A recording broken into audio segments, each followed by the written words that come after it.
at the local landfill when he noticed that his unassuming cargo contained something out of the ordinary. Upon closer inspection, he found an unusual fertilizer bag that was full of wet, rotten material. It almost seemed like an animal had been dumped in the bag and thrown away. But after peering closer to get a better look, his face suddenly paled when he realized that the bag contained parts of a human body. It was later revealed that he'd discovered a human pelvis along with human intestines. And after reporting his findings to the police, officers arrived on scene and determined that the parts could not belong to a local as they were too large in size. That is when various other human body parts started to crop up all across the island. Locals would discover a total of 14 bags in total, and with so much distance and variation between them, the police were not sure if this was just one body or multiple. Knowing that they likely had the murder of a tourist on their hands, police sprang into action immediately, scouring the land as they spread the message of warning to others on the island. Upon further inspection of that same landfill site, officers eventually found another bag, this time containing human legs and articles of clothing. They determined from these artifacts that the murder must have happened about 36 hours prior due to its state of decomposition.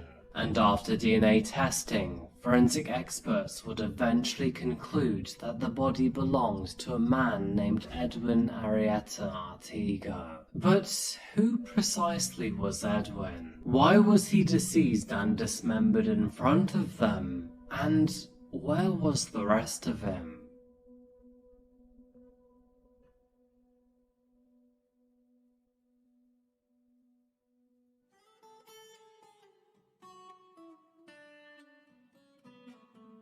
Born in Santa Cruz de la Risa in the Cordoba region of northern Colombia, Edwin was raised by two loving and successful parents. His father worked as a mechanic repairing radios and televisions, while his mother was a retired schoolteacher.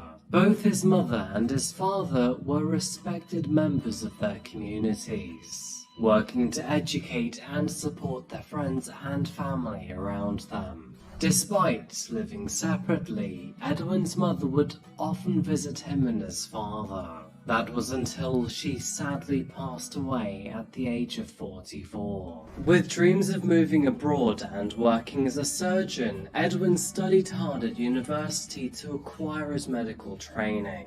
After years of hard work and finally graduating, Edwin moved to Monteria to begin work as a plastic surgeon, and over the next 10 years performed hundreds of cosmetic surgeries. Soon after this, Edwin became a member of the Colombian Society of Aesthetic and Reconstructive Plastic Surgery, which is an internationally recognized institution. And with over 35,000 followers on his private and business Instagram profiles, he was both locally and internationally recognized in the plastic surgery industry. It was in December of 2022, and through his personal Instagram account, that Edwin began to connect with a Spanish man named Daniel Sancho. Nearly 20 years his junior, Daniel stood out to Edwin as a handsome and charming young man, with long sun-bleached hair and a well-toned physique. The two began to message each other quite frequently, and after forming a friendship, they started an intermittent relationship filled with romance. Things would eventually become sexual, with both men sending rather explicit photos and messages to one another.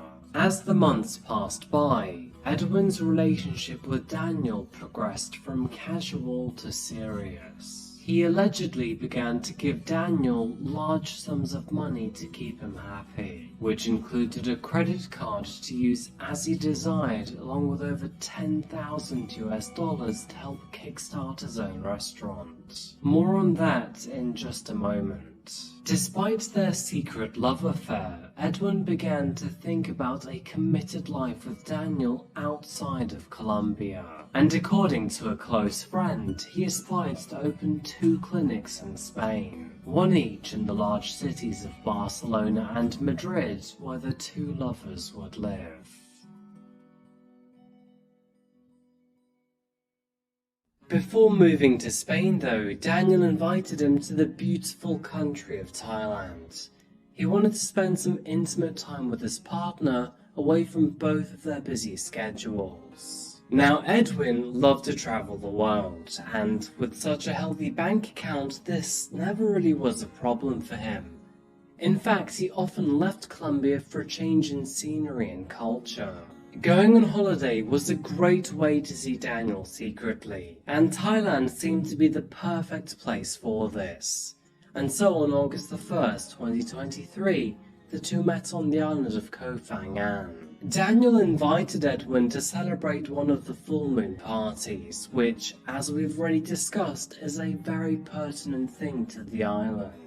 I mean, personally, I think they absolutely suck, but maybe that's just me. Daniel, who had already arrived at Koh Phangan the day prior, met Edwin at the airport, and after picking him up with his motorcycle, the 2 travelled to Had Salad Villa Resort to stay in their bungalow. Before we continue our story though, let's talk a little bit about Daniel Sancho, because he's not an ordinary person either. You see, Daniel is no stranger to fame. Born on June the 11th, 1994, Daniel Geronimo Sancho Bronchalo is the first son of famous Spanish actors Rodolfo and Silvia Bronchalo. His parents naturally met in acting class, and at the young ages of 19 and 18, they gave birth to Daniel. Both parents were together for a little over a decade before separating amicably, where Daniel then lived with his father afterwards. Daniel also has a sister named Jimena. They share a father, with her mother being another famous actress named Xenia Tostado Caballero. To add to his parents, his grandfather, named Sancho Gracia, is another well-known Spanish actor. Due to the success of his family around him, Daniel lived an extremely comfortable and relaxed lifestyle. He was known as a happy and athletic child and enjoyed sports like tennis and surfing. Despite his family's success in the acting world, he instead chose to dive headfirst into the world of culinary arts. And working in the food service industry, he cooked at the upscale catering company La Boheme. But despite being successful in his chosen field, he only earned a fraction compared to the rest of his family. Like most people that are born into wealth, David took advantage of the money around him. He was no stranger to fancy food, private jets, and luxury traveling. And he shared his lifestyle on social media too, often posting about his passions for gastronomy, surfing, and traveling the world. Now, despite being cut from high-quality cloth, the media did not pay much attention to him during his adult years. His social media followings are modest at best, and his YouTube channel, where he posted cooking videos, doesn't pick up much traction even to this day. Muy buenas disfrutones, ¿cómo estamos? Vamos a hacer hoy un arroz con almejas espectacular, con 7 ingredientes que tengo aquí. Vamos a hacer un arroz en 25 minutitos de otro nivel.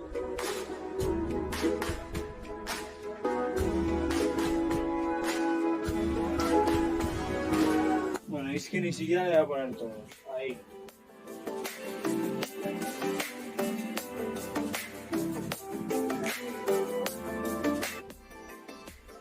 Otro nivel. Se acabó el vídeo. Que la gente que está aquí conmigo tiene que probar esto caliente por una vez.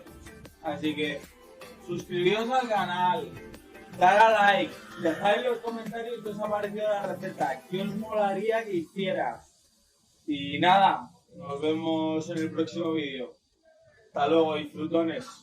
Although his videos are shot well with high production quality and obviously expensive recording equipment, they don't receive anywhere near as much attention as you'd think from someone who is raised by notable actors on all sides of his family. As previously mentioned, Daniel loved to travel, and known for its nightlife, incredible food, and excellent surf, Thailand was one of the places that he loved most. It therefore seemed an obvious opportunity for his partner Edwin to join in on the beauty. Daniel arrived on Koh Phangan on Monday, July the 31st, with Edwin arriving the very next day. But as the days passed by, Edwin's family were growing concerned.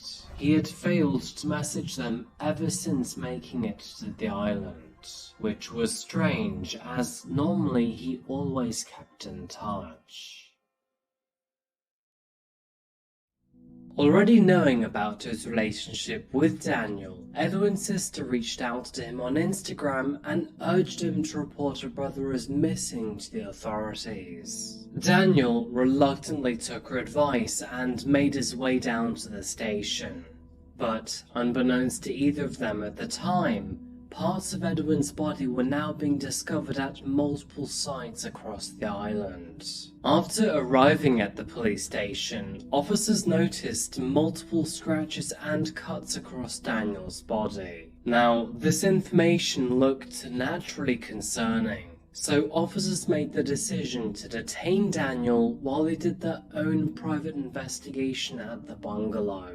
Now, at first glance, the room appeared to be spotless. The bathroom seemed to be immaculately clean, as did the kitchen and the bedroom. But after a closer inspection of the drains, forensic officers found some very disturbing evidence. The drain appeared to contain human hair and a meat-like substance, possibly human body tissue, and a quick DNA test would confirm the very worst of their suspicions. Someone had suffered tremendously in this bungalow, but the nature of their suffering was still to be known. While officers were out looking for evidence, others were questioning Daniel back at the station.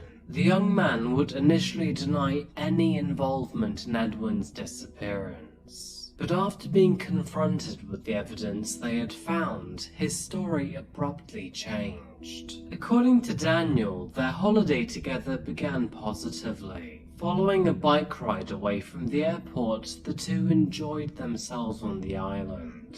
As the sun began to set over the horizon, the island's hotels and clubs started to light up. Festival goers could be heard partying throughout the many beaches and buildings. But despite the electric energy found all around them, the couple decided to miss out on these celebrations. Unfortunately, despite this being their first night together, they had turned argumentative already. Daniel claimed that Edwin had become too pushy for physical affection and was even harassing him for sex. With tensions rising between both men, their argument eventually became physical. Amidst this struggle, Daniel claims that he pushed Edwin into the bathroom, where he then hit his head and collapsed unconscious. In an effort to wake Edwin up, he poured water over his head. But when he failed to come back around, Daniel then allegedly stabbed Edwin twice in the chest before cutting his throat. I have no idea why Daniel thought this was an acceptable follow-up, by the way, and all of this is his very own story. After the murder, he dismembered Edwin into 14 separate pieces before disposing them in various locations around the island. La policía tailandesa ha revelado los resultados de la autopsia realizada al cirujano colombiano Edwin Arrieta. Según ese informe, Daniel Sancho, el asesino confeso, le dio un puñetazo que lo derribó, pero Edwin murió degollado.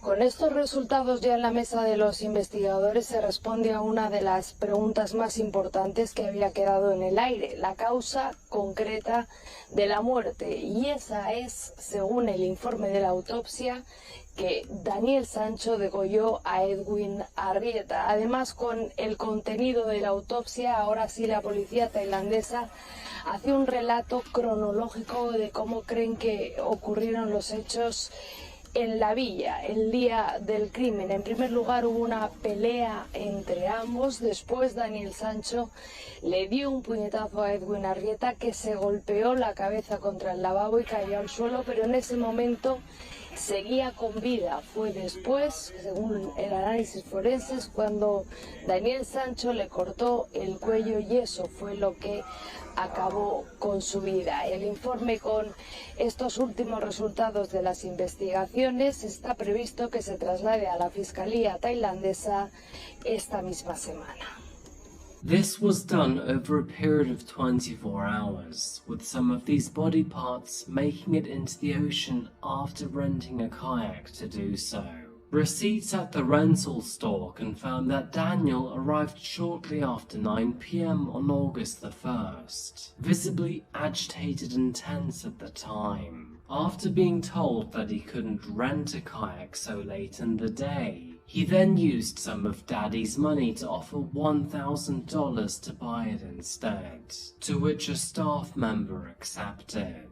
These details also confirm that Edwin was sadly murdered on the first day he arrived. Daniel then grabbed Edwin's suitcase and limbs, paddled out to sea, dumped it into the ocean, returned to his bungalow, and then slept with half of Edwin still in the room. The following morning, he got up and then motored around the island, dropping various pieces of his body in different places. Daniel then checked out of the villa at 9 a.m. on Thursday the 3rd, and, unknown to him at the time, the first of many body parts of Edwin would be found just a few minutes later. Searching for a motive, police asked Daniel about the nature of his relationship with Edwin, and Daniel's response may be surprising. Although Daniel confessed to murdering Edwin, he denied ever having a sexual or even romantic relationship with him.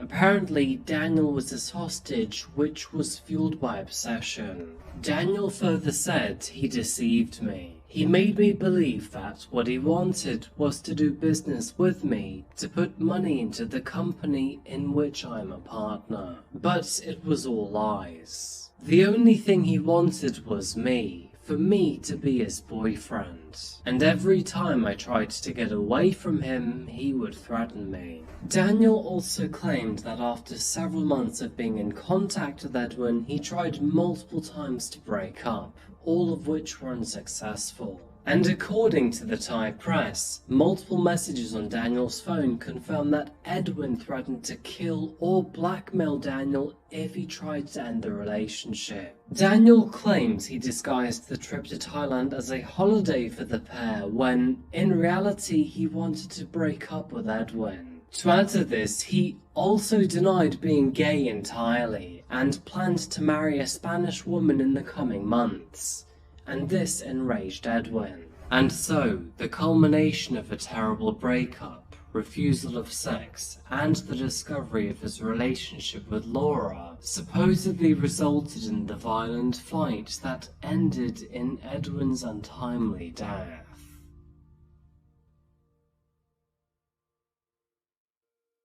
Despite Daniel's confession, which suggested the murder had happened spontaneously, investigating officers found rather contradicting evidence. Surveillance cameras confirm that on the morning before picking up Edwin, Daniel purchased a saw, knives, detergent, and other cleaning utensils from a supermarket. With this case being so recent, Daniel is yet to stand trial, meaning the timeline of events is yet to be confirmed. So, what do the Thai police believe as of now? 3 weeks ago, on August the 15th, Police Chief Surachate Hakpan, known as Big Joke, stated that the case involving Daniel Sancho has now been closed. Authorities believe that Daniel's primary motive was to expunge Edwin from his life completely, so that he could marry his girlfriend without any secrets coming out in the future. In a local news conference, Big Joke said, "It can be said that this case is already closed and has been resolved quickly. The police are now preparing the final report to send to the prosecutor's office. We have consulted with the prosecutor on some of the evidence, and it is consistent enough to charge him with premeditated murder, which carries the death penalty. As of now, there are various reports as to where Daniel is currently being held." Big Joke claims that Daniel is on the mainland where he continues to be interrogated. But his lawyer, on the other hand, claims he is on the neighbouring island of Koh Samui in a higher security prison. Wherever Daniel is being held, the prosecution team have until the end of October 2023 to complete their investigation and build a case against him. With so much money at their disposal, Daniel's family confirmed they've hired the famous lawyer Marcus Garcia Montes to aid in their son's defense. And with such a heavy price tag, who knows how this trial may develop. The Thai prosecution has commented to say that this case depends on all the evidence available and how Daniel's own lawyer and defense will move. And although they have confirmed that his trial will be before the end of this calendar year, they have not had a final date confirmed yet. Despite a solid defense team, Daniel's alleged crimes have the potential to result in the death penalty, which of course means his life literally is on the line. Saying that, if his defense team does disagree with the verdict, they do have the right to appeal, which can delay his death by 2 to 3 years. With the evidence available, I would say it's not looking good for Daniel. With forensic evidence, witness testimonies, surveillance footage, and even his own statement against him, Daniel currently sits somewhere in Thailand, awaiting justice, while his defense team and the prosecution both race to build a case for and against him. While he waits, citizens of Colombia, Spain and Thailand are all shocked and disgusted by the gruesome event. The public opinion seems to be relatively variable too. Not many people refute Daniel's guilt, but there is some variation of opinion over Edwin's own innocence. Regardless, he absolutely did not deserve to lose his life.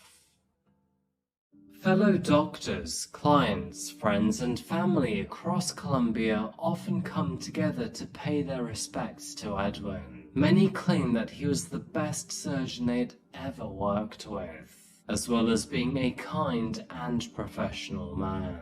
Edwin's family in particular are claiming that Daniel's version of events are fabricated, that the Edwin they know would never have blackmailed someone he cared so much about.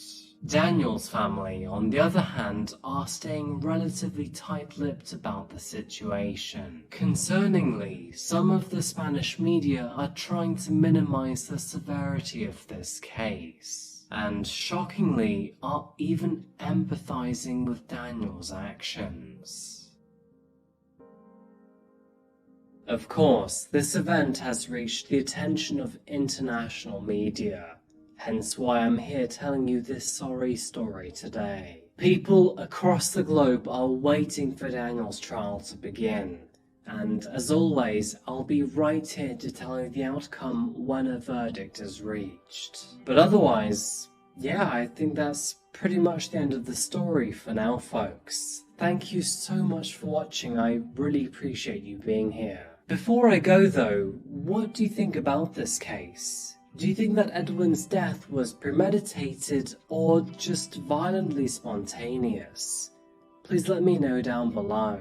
As always folks, thank you so much for being here, I really do appreciate it. And a big thank you to Andrew for helping me with this video. If it wasn't for your Spanish, I really would be stuck in the mud. Just a quick reminder that if you'd like to directly support me, I do have a Patreon, and if you join you get early access to my videos and additional content.